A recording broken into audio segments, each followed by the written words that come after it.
আজকে আর কিছুক্ষণের মধ্যে এসএসসির ভেরিফিকেশন লিস্ট বেরোবে। একজন এসএসসির ভেরিফিকেশন লিস্ট বেরোবে আর কিছুক্ষণের মধ্যে।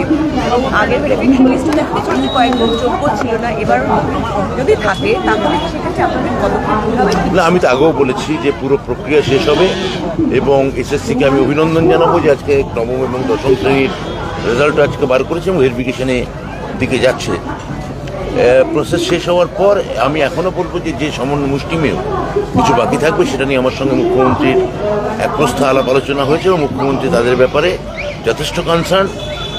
এই মুহূর্তে সাবজুডিস কিছু বিষয় থাকে, আমি পুরোটা বলতে পারবো না, কিন্তু এই যোগ্য মানুষদের ক্ষেত্রে যদি অল্প কিছু বাকিও থাকেন তাদের ক্ষেত্রে আমাদের সরকার বিষয়টাকে সদর্থক এবং সদয়ভাবে বিচার করবে।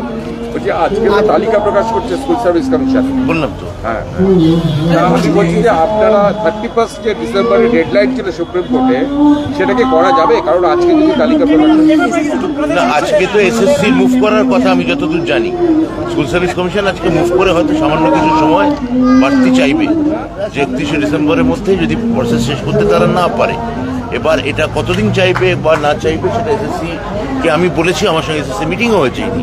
এসএসসিকে আমি বলেছি এটা আপনারা স্থির করুন, কারণ এত বড় সিস্টেম, গোটা রাজ্য জুড়ে এতগুলো ইন্টারভিউ, এতগুলো ভেরিফিকেশন, এতগুলো ছেলে মেয়ের ভবিষ্যৎ, সব মিলিয়ে এটা এসএসসি ঠিক করবে যে যখন যদি স্বচ্ছতা এবং মেধা যেহেতু তাদের কাছে একমাত্র প্রায়োরিটি, তারা কতদিন চাইবে। আমার ধারণা দিন 15 বেশি তাদের চাওয়া, এক্সটেনশন চাওয়া হয়তো তারা চাইবে না, সেইভাবেই আমার সঙ্গে সেই মোতাবেক কথা হয়েছে। মধ্যশিক্ষা পর্ষদও কি এগোবে? কারণ এদের চাকরি মেয়াদও তো 31 ডিসেম্বর শেষ হয়ে যাবে। দেখুন, এগুলো তো টেকনিক্যাল ব্যাপার, এগুলো টেকনিক্যাল ব্যাপার। এটা নিশ্চয়ই আমাদের ডিপার্টমেন্টের যারা ব্যুরোক্রেটস আছেন তারা সে বিষয়ে সচেতন, ফলে তারা নিশ্চয়ই আলোচনা করেই এগোবে।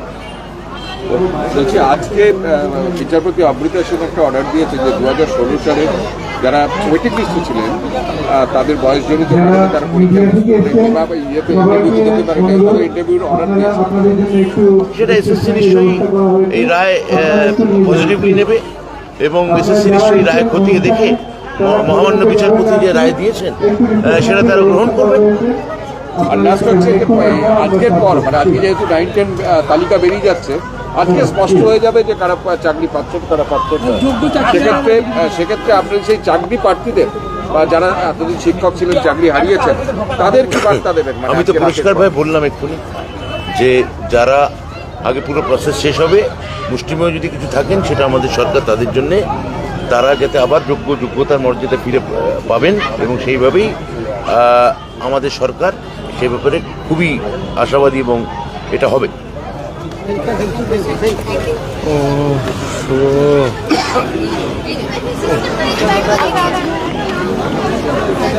কষ্ট রে ভাই,